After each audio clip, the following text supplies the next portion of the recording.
All right, guys, it's 9 o'clock. I'm sure other people will hop on in just a second, but I wanted to say good morning and let's get started with social media, building brand awareness that attracts more referrals. So really the biggest reason why we're doing this training is that social media is the #2 lead source for real estate agents, which is changed dramatically in the last 3 to 5 years. Specifically with the pandemic, many of us couldn't go out, right? We were using social media a lot more. We're using Zoom a lot more. And so some of us are a little hesitant on social media. And it's really because there's this mindset around social media in the present. So I wanted to walk through some strategies, some tactics that top producers are using today in social media. But really it is, what is your mindset around social media?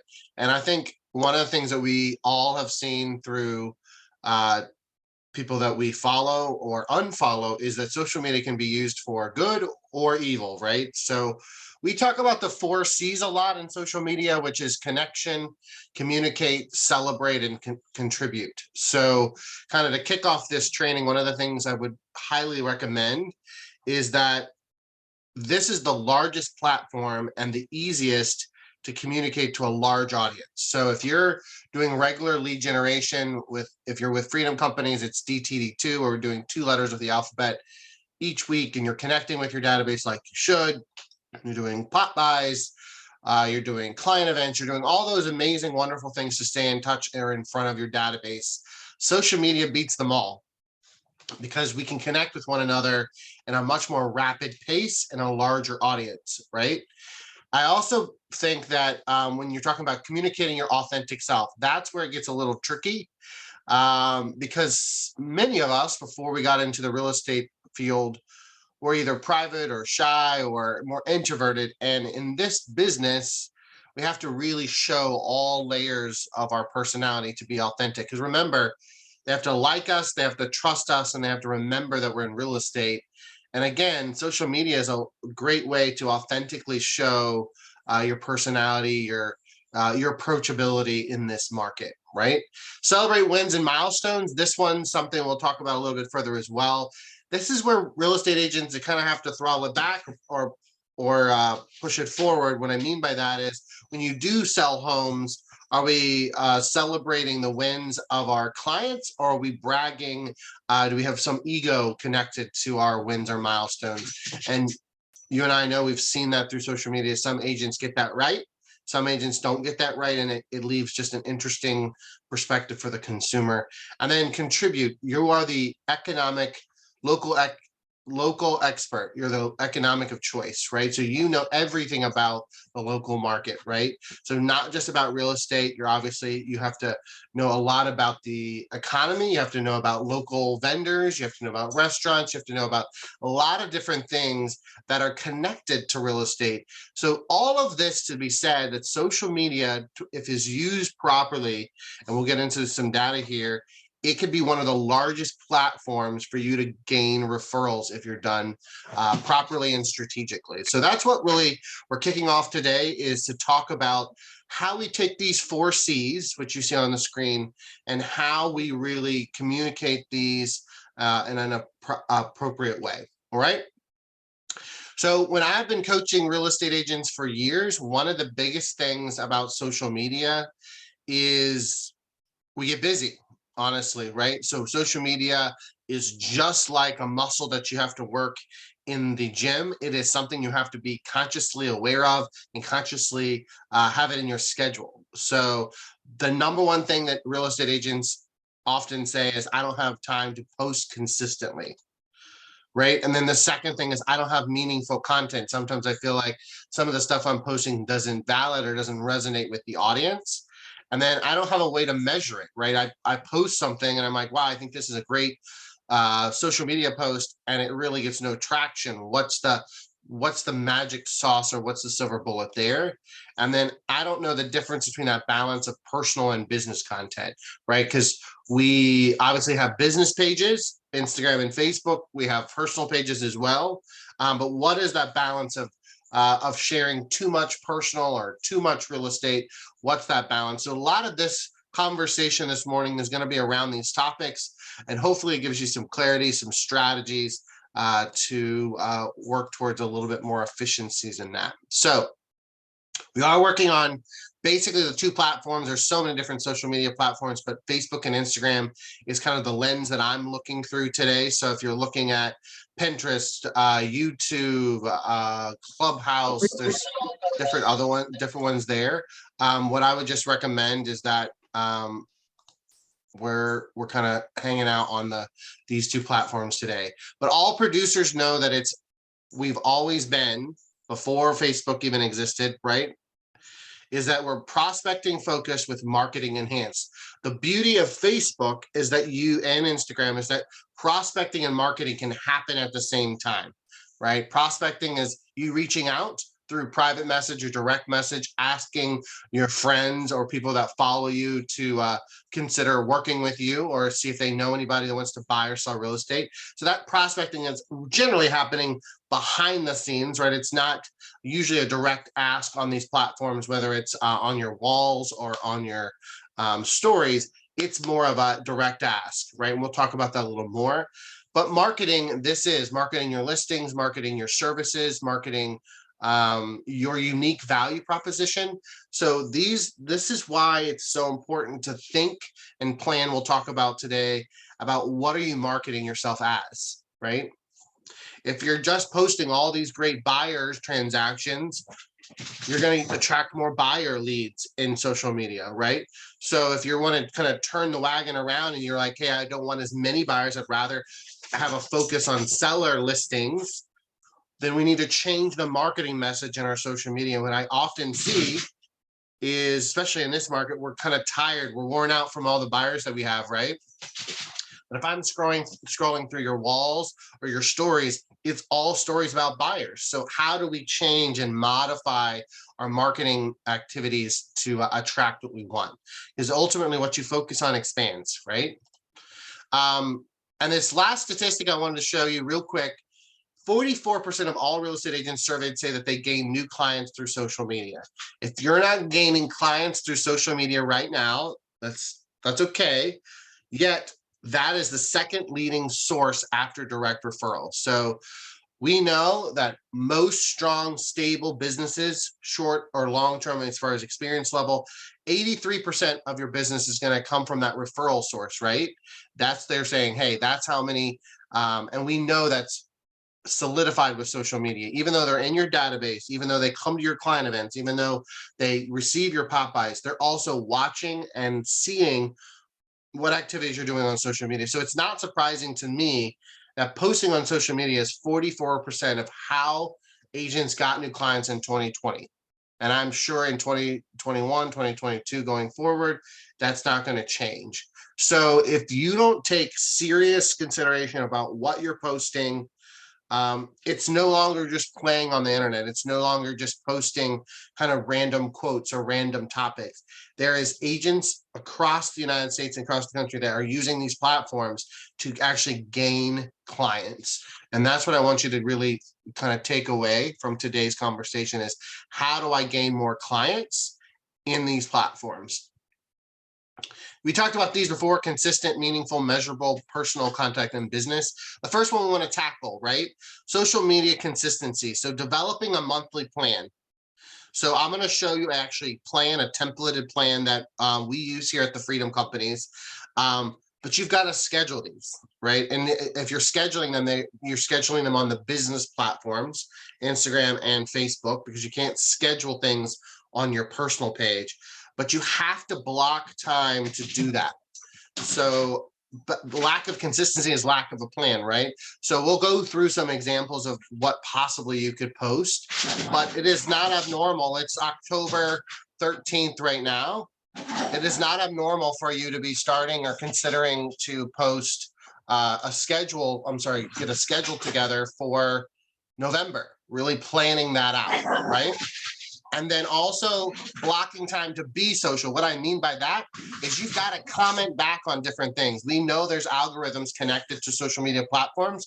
So when your clients or when your other friends and family are posting things about their life, right, showing their personalities, it's important for you to comment underneath, not just heart, not just a like.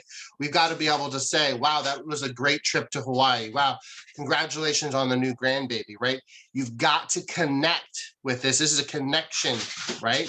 Think about social media as just a big room of people and you're working the room just like you would at a party or anything else, right? So we've got to have blocked time for you to be social. So if it's in the afternoon or the evening, we've got to do that.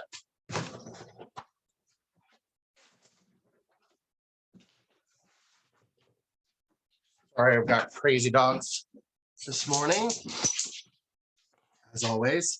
But also make sure brand awareness, we're going to talk about that a little bit as well. So what I'd like for you guys to do, if you could, grab a piece of paper. I want you to grab this piece of paper because I want to be authentic about what do you think, where you're at in your social media presence right now. So if you've ever done a SWOT analysis on anything in your business, this will be something that's familiar to you. If not, literally like the screen shows, I want you to just draw a simple X, a T, an S on the left-hand side, a W on the right-hand side, O, and then T. The reason why we do SWOT analysis on any topic is because we want to see what you're really doing well, because all of you are doing some amazing things on social media. And then we also want to talk about the opportunities or the challenges that we're not doing, right? That's just not gotten done for whatever XY reason, right? The strength and the weakness, right? These are important, these are the things that are internal, right? These are things that maybe the consumer can't see. So what are the strengths that you have internally that you know in your organization about social media that you think are good? What do you guys think? What are some strengths that you guys bring to the table around social media internally? Maybe it's an example of, I like social media, right? Maybe I'm comfortable using Instagram and Facebook. I'm comfortable with using the technology. Maybe your strength is that you're comfortable posting, you're comfortable using the scheduler that's already built into the business suite. So maybe that's a strength of yours that you've already got that kind of figured out. And what's the internal weakness? Maybe that's mindset. Maybe that's, I'm just not into it. Maybe I feel judged. I feel like there's too much politics. Maybe there's a weakness there that I internally feel. And then the opportunity, this is external, right? So think about external opportunities. If I posted 3 times more a week, would I get more business? If I was more consistent at posting, would I attract more seller listings, right? So I want you to kind of think about that. And then finally, the threats. What if you don't do this? What if you don't buy into social media? What if you stick with the same plan that you've been going with? What other agents are doing may outpace you. Maybe they're going to take on more listings. Maybe they're going to overcome a neighborhood that you've been farming because social media has the presence like that.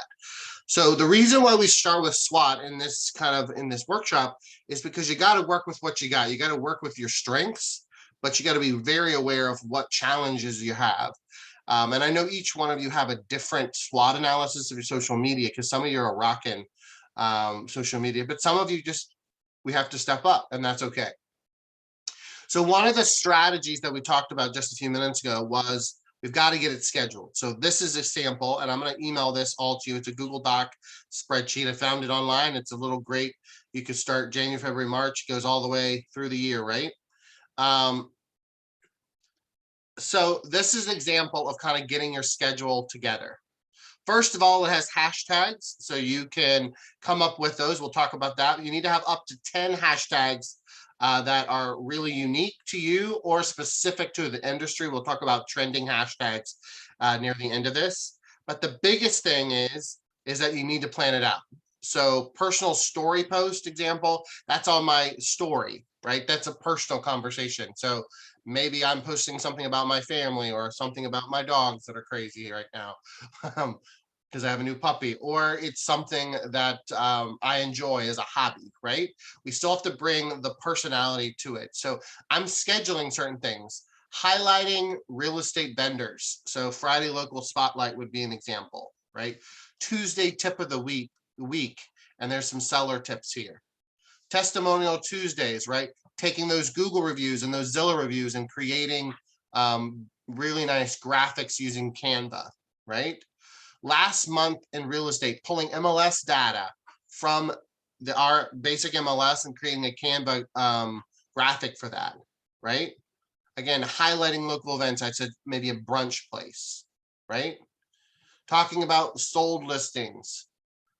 Then asking questions. How about new Netflix series I should be watching, right? Different things like that. So the point of why I wanted to bring this up, number one, this is just an easy way to copy and paste.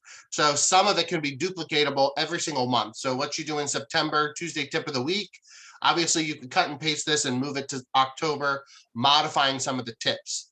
But mapping it out, planning this out is super important. And then going into scheduling. And I'm going to just briefly, I'm sure you guys know how to schedule, but I'm going to do a very quick refresher on how to do that, right? So I'm on my personal page currently, and you can schedule through your business page. Oops, that's not it.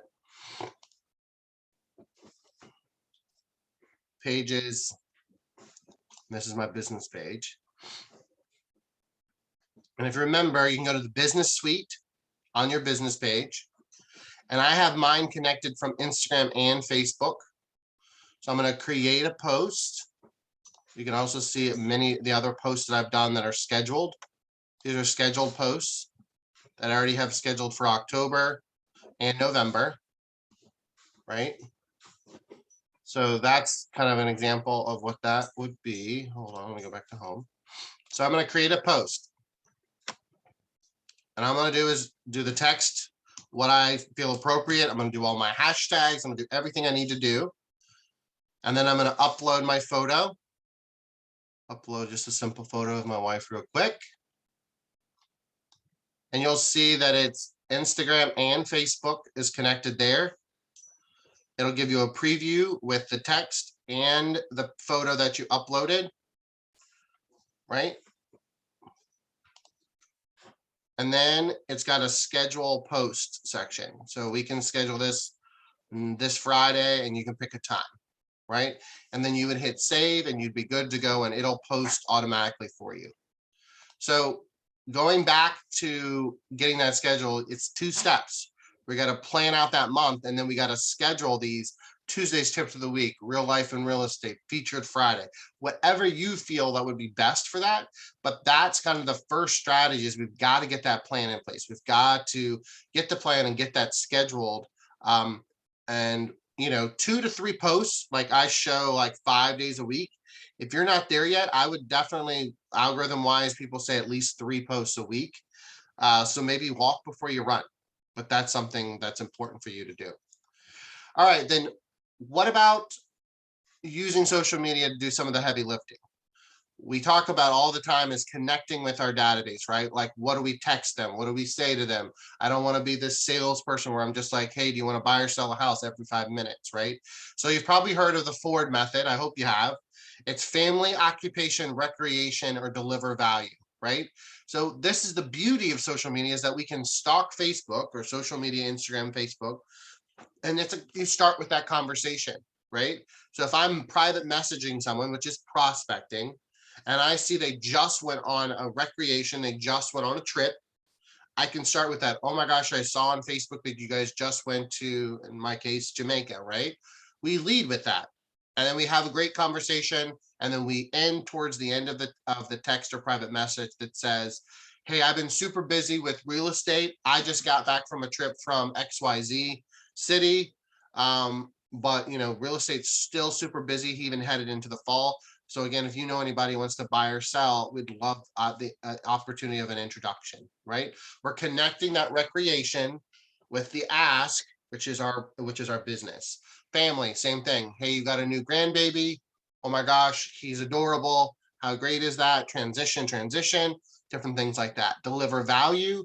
You could see them maybe asking a question like, hey, I need granite countertops installed.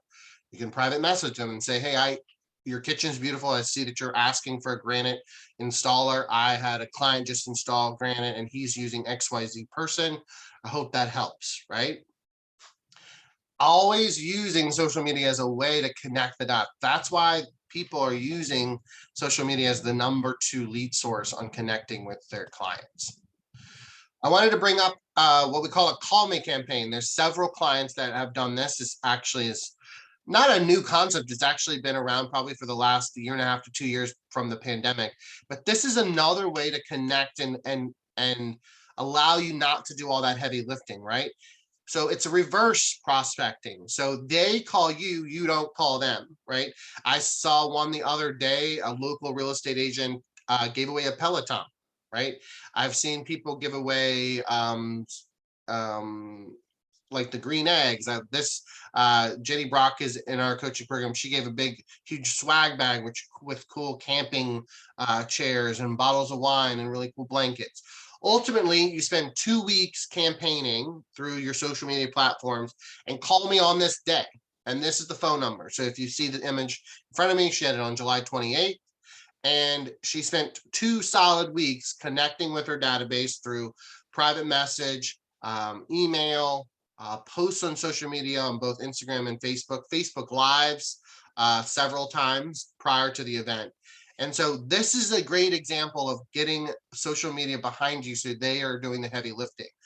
The aha moment for Jenny on this example is that she talked to people that she hadn't talked to in years, because there's not call bias. They're calling you, you're not calling them.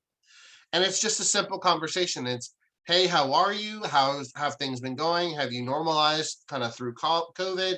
Are you guys still, how are your kids doing in school? And then transitioning, of course, hey, we've had a great year so far, but if you know anybody else that wants to buy or sell in the next 6 months heading into 2022, I'd love an introduction, right? And then you put their name in a hat and you do a drawing. I would recommend, again, Facebook Live on that. So again, using that. So if you look at, like, I'm going to show you Jenny Brock's, if I can find her fun stuff. It was a campaign that she did for a long, like I said, a 2-week period there. So I also want you to see branding awareness on this. We'll get into that in a second, but a lot of using her colors, a lot of consistency on the style of the posts. This is the winner of the Call Me campaign. This is her doing a Facebook Live with her teammate. It's about 4.5, 5-minute video talking about how much fun it was. The best post, I think, is that's a wrap that she just showed how tired she was. She said it felt like a telethon. Her phone was ringing off the hook. So she had, I think the numbers were 67 people contacted her. She got 7 or 8 leads. So it's just a great opportunity to use heavy lifting. So I personally, why not do this once a year, right? Do a call me campaign where you can connect with people, and then that heavy lifting is put on that social media platform. All right, we talked about consistency. One of the other things is time blocking for social media, right? We talked about that Google Sheet, building a schedule, but we also need to make sure that you don't have to create all these graphics all the time. So what I mean by that is, if you go on Etsy, I don't know how to spell Etsy, but that's what it is. Yeah. And you're like, hey, I'm not a graphic designer. I don't even like Canva. I don't have time to create all these real estate things, right? Real estate, social media. Bam. For 38 bucks, you've got some great social media engagement options, right? You can see some examples of some great things that you can kind of move things around, right? And change them a little bit with your color. But look, there's the testimonial section right there, right? So we don't have to be architects or graphic designers, right? We just have to use the resources that we have available. So I highly recommend looking at something on Etsy, right? There's all kinds of different platforms. There's all different type of engagement posts. So what I recommend is going through Etsy and finding those, and then they'll save on Canva. And we use Canva a lot here at the Freedom Companies. Let me see if I can show you some designs that I think it was questions. These are questions. These are things that we bought off of Etsy, right? So we can edit these, and there's specific questions that we use in social media. You can obviously change out the colors, right? If your color scheme is pink or whatever color it is, right? You can move them around. It's super easy to do that. But again, this is when you get your schedule, and then you're going to actually, get your plan and then get your schedule. This is where then you go in and say, all right, I'm going to take some of these graphics and I'm going to strategically plan them through my week, right? Look, different ones, and they're great. Just simple, clean, really well done stuff. So I guess the moral of that story is use the resources that you have. And then once you purchase those, get those scheduled and time blocked to comment for organic posts. Okay. Let's talk about meaningful stuff, right? So economic, huge, right? They want to, you think that they know about real estate, but they don't. And honestly, what their statistic that it's about 6 months behind is what the consumer really sees. So they think it's this crazy market that it was, and really things have calmed down a little bit, right? So one of the first things, and I love that Happy New Beginnings does this a ton. Tina Morris and company does it as well. This is their cover photo. You guys know this is the big picture right up at the top of your platform on Facebook, right? How cool would it be for you to change these monthly, whether it's a featured listing or whether you're transitioning them during the seasons? The cool thing about these is that they stay pinned to the top of your platforms, right? So I see a lot of high producing agents, they're changing. That's the most basic thing they're doing. They're updating that cover photo. Literally, many of us, me included, I had it for a long time, but I love how genius that is because it draws attention to the topic or the theme, or it gives it a little bit of a facelift. So one of the challenges I would say is look at your cover photo, right? It's this one. It's this photo right here. What does it look like? Does it tell a message? Because that's honestly what people see right when they start to go onto your business page or your personal page, right? So consider changing that up, being strategic with that. The other thing is that we have stories versus a wall, right? And many of us, maybe we're on the Facebook platform and maybe we're transitioning to Instagram or vice versa, but those play together. And what I mean by that, those are stories. So if I took a screenshot of the front of my Facebook, everything that's on the top are these stories. And then underneath that is the wall, right? You scroll top to bottom or bottom to top, right? They're seeing that algorithm wise, Facebook likes stories more than anything because they're connected to Instagram through that same story process. So one of the first things I would tell you is that you can recycle your walls. What I mean by that, if you post something on your wall about an open house that's on Sunday, you then maybe within 24 hours can reshare that on your story, kind of redesign it. They say that less than 7% of people look at both your wall and your story. So if you're like, well, I already posted it on my wall, I don't want to post it on my story because that'll be redundant. That's not the case, right? Many people love stories and only look at stories. Many people like walls and they only look at the walls. So one of the challenges I would also put out there is how well are you utilizing your stories? Stories are really quick. And we all know the average attention span is 9 seconds. 9 seconds, right? So if they're going to go to the wall, they're going to scroll through that quick. Stories obviously are a caption based on the time frame there. So what I would recommend is doing a repost, if nothing else, on some of the stuff you're putting on your walls. And we're seeing a huge interaction with that. The other thing is that stories have a way to private message. So if you ask a question on the story, I did one the other day, like, do you like coffee or do you like tea? Right? When they comment on my story, they like tea, it actually sends me a private message, not a comment, right? So now I can interact with them on a prospecting base. And so we're seeing a lot more agents using their stories because, again, it's a way to prospect versus marketing. Walls are more marketing based, stories are more prospecting based. Also, these are some graphics, some examples of some of our clients using local data, just simple stuff they pulled right off MLS, created some branding awareness graphics once a month, about middle of the month, posting what they did or what the market did the previous month, asking questions about what people are doing in the local market and asking if they need their services. This is called the language of real estate, or lore.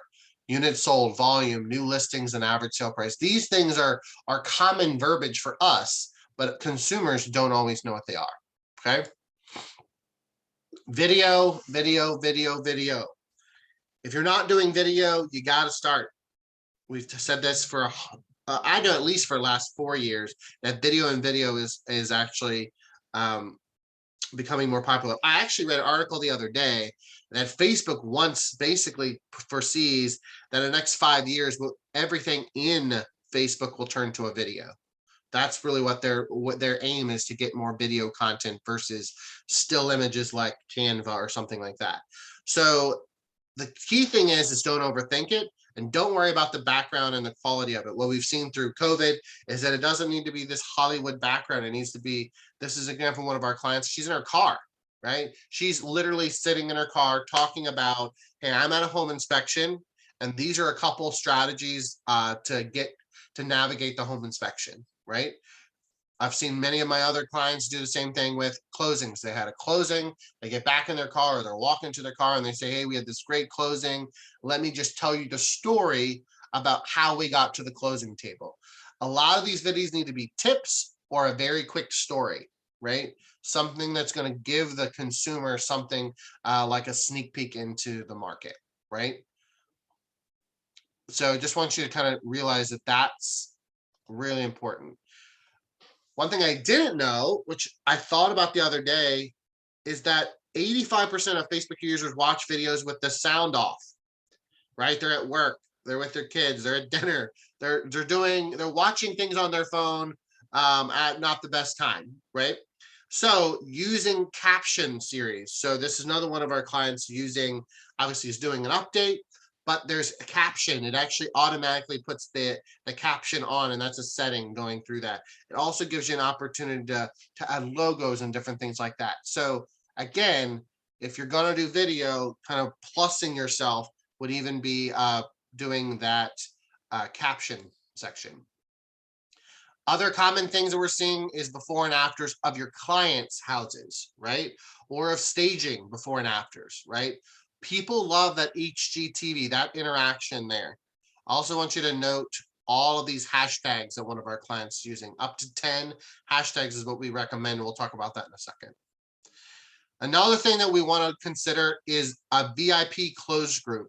Closed groups on Facebook, we all are members of hundreds of them probably, at least I am, is a great way to build your tribe or your community for past clients, to build more referrals.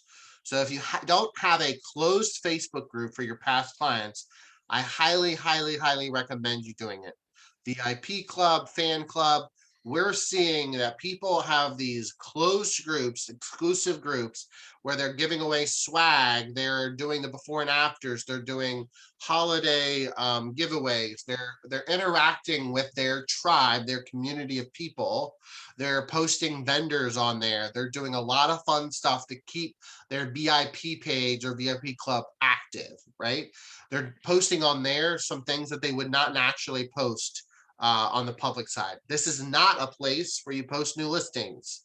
This is not a place where you post a lot of that real estate content. It's about your past clients. It's about celebrating them and being in gratitude with them. So I would highly recommend you starting one. And maybe you're like, hey, I only have a few past clients.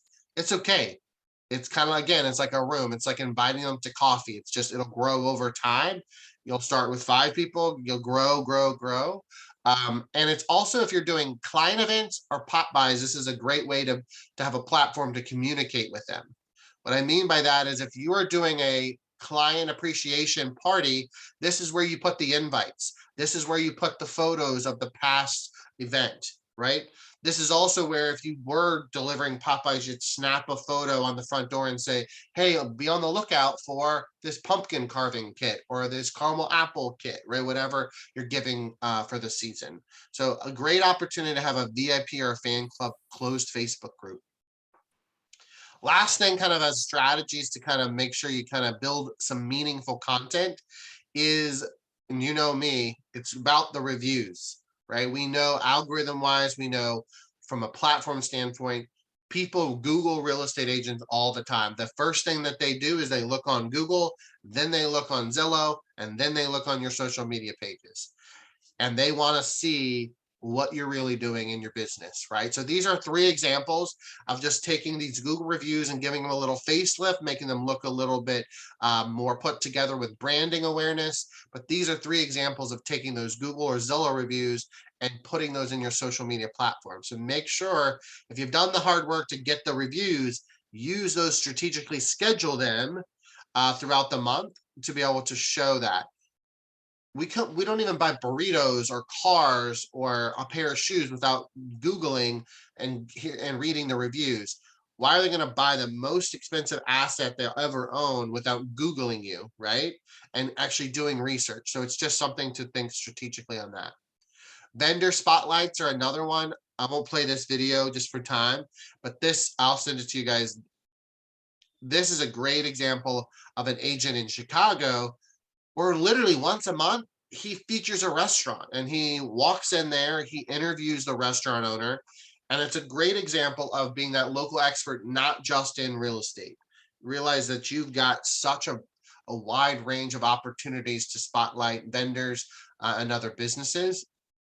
And it also just allows you to have some interaction with the consumers on what their personality is, right? Or what their opinion is.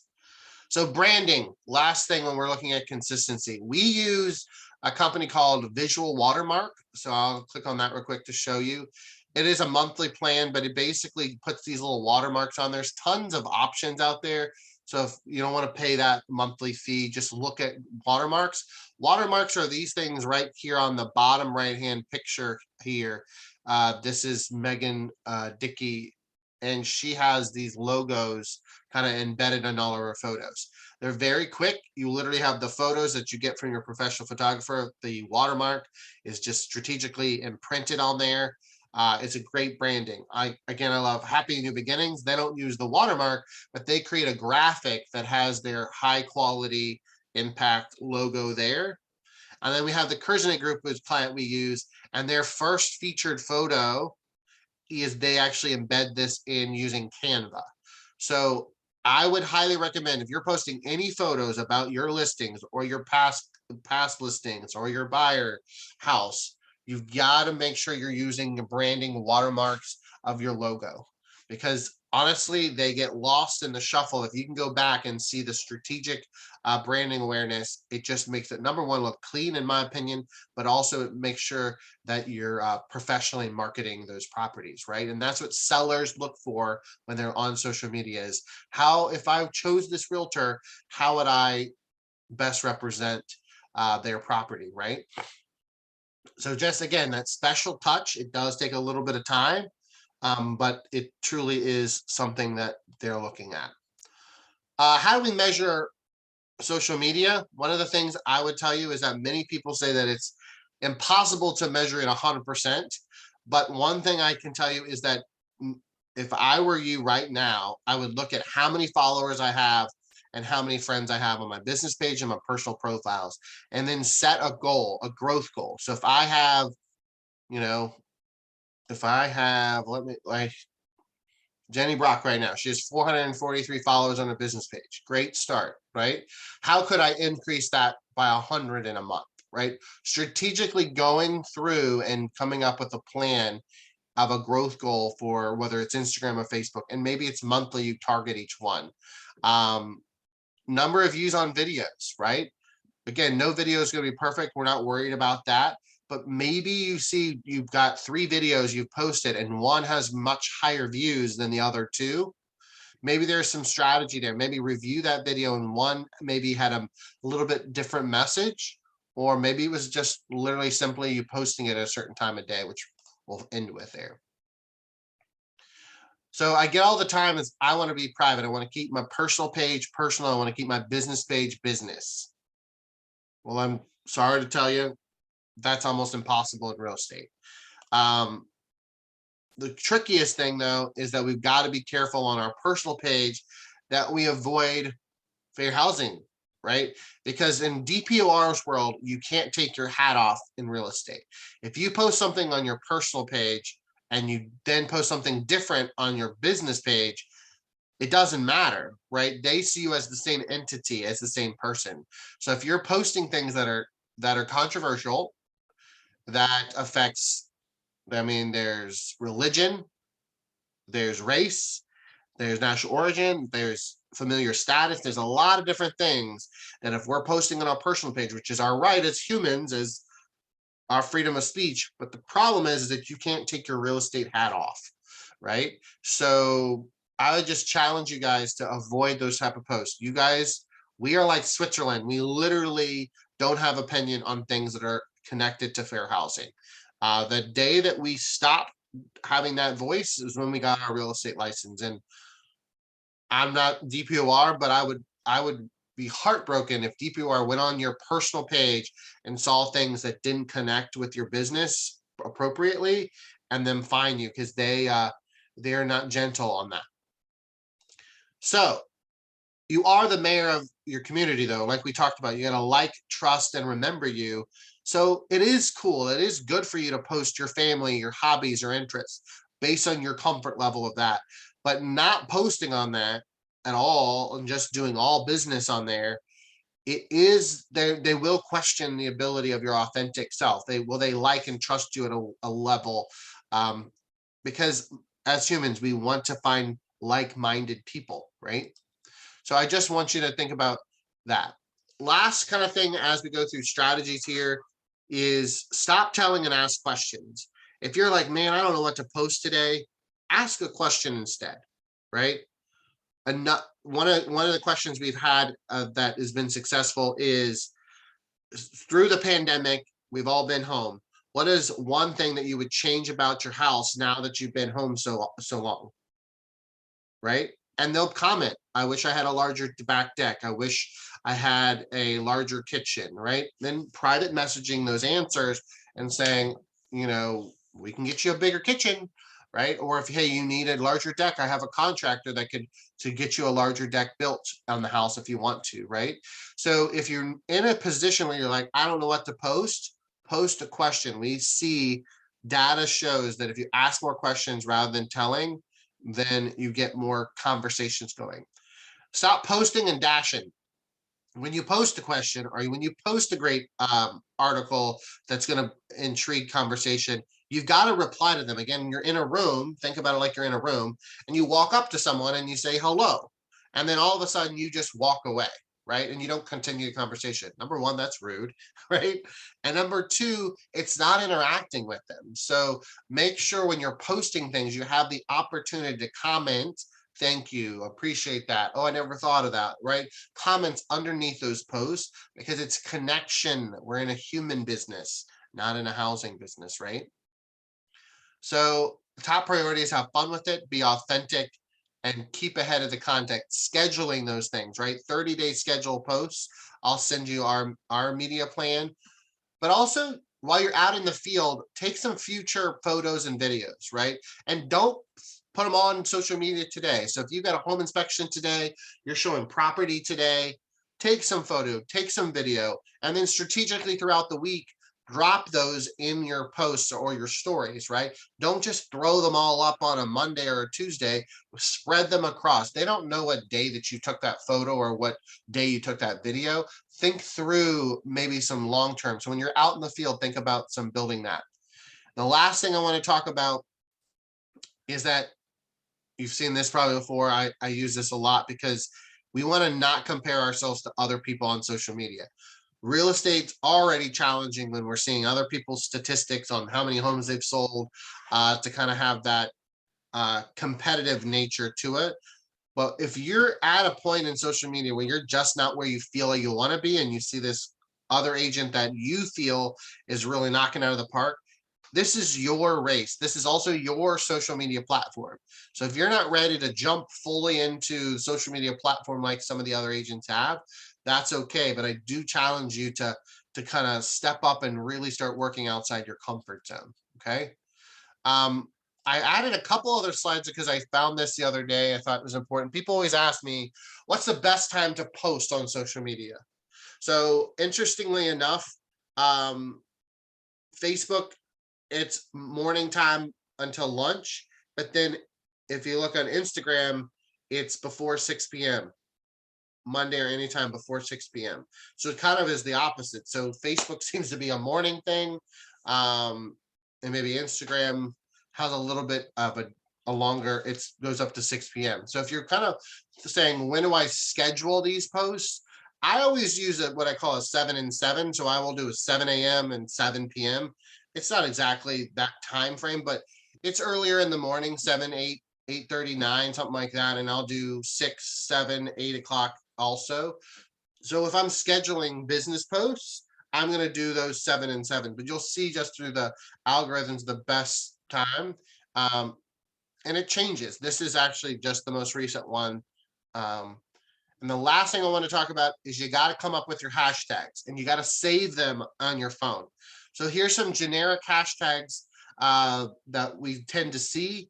Also, there's just real estate hashtags here, but also you need to come up with some customized hashtags. I know you're not going to be trending necessarily because you won't have the momentum of these national hashtags. But if you're targeting a neighborhood or you're a real estate team, using your hashtag is brand awareness. It's not going to necessarily trend, but it's going to be an opportunity, a property address or something like that, right? But it is going to be able to identify things. So I wanted to show you just an example of this. If I Google, or if I go into RVA real estate, 1.5 people use this hashtag, 1.6 use Richmond real estate. But look at these two. Real estate agents with an S is 62K versus real estate agent with no S is 488K. So literally the difference of the S on that hashtag makes the difference of how wide this hashtag is going to trend. So when you come up with your 10 hashtags, I want you to do a little bit of research, because the difference between one letter or changing it slightly from Richmond to RVA changes some of those hashtags. And if you guys aren't familiar with that, which I'm sure you are, the trending hashtags, if I'm here, if I just put in the search hashtag, these are all the trending hashtags for the day, right? So maybe you want to start with your trends of the day. You can see all the little trends of what I've looked for, but that might be an opportunity for you guys to find your 10 hashtags and then use them religiously. Embed them in everything you can, because again, those are examples of how to keep that trend. All right. Well, I really want you to think about some of the things we talked about implementing within the next 24 hours, because we know implementation is the key. So what's one thing you'll be doing on social media that making a difference, right? Maybe it's doing a Facebook Live video. Maybe it's updating your cover photo. Maybe it's getting that schedule started so you can actually look at that and strategically come up with what November looks like on your business page. Maybe it's buying some Canva on Etsy so you can be a little bit more graphically pleasing, but not have to waste time on creating things. Whatever it is, I want you to kind of write down and think about, what is the one thing I want to implement within the next 24 hours in social media, and then build upon that. We're going into goal setting season, going into 2022. I would challenge you to possibly use that as one strategy going into 2022 is maybe how build a stronger presence in social media? How do I become a little bit sharper, a little bit more involved in social media? Because it is a trend that is continuing. Again, 3, 4, 5 years ago, that wasn't even a lead source. And it has now become the number 2 lead source outside of your referral based business as attracting leads. So getting on that bandwagon is huge. And this is coming from a guy that not a big fan of social media, not really great with social media. I've seen a huge impact on how we attract clients to our coaching program, and also what I see from clients as far as attracting new leads for listings and buyers. All right. Well, that's what I have for you today. Thank you guys for joining me on this Monday or on this morning. And I'll see you guys at our one-on-ones. And if you have any questions about social media, we can chat with them offline or at our next one-on-one. All right. And I will stop sharing this. And you guys have a great day. Bye, guys.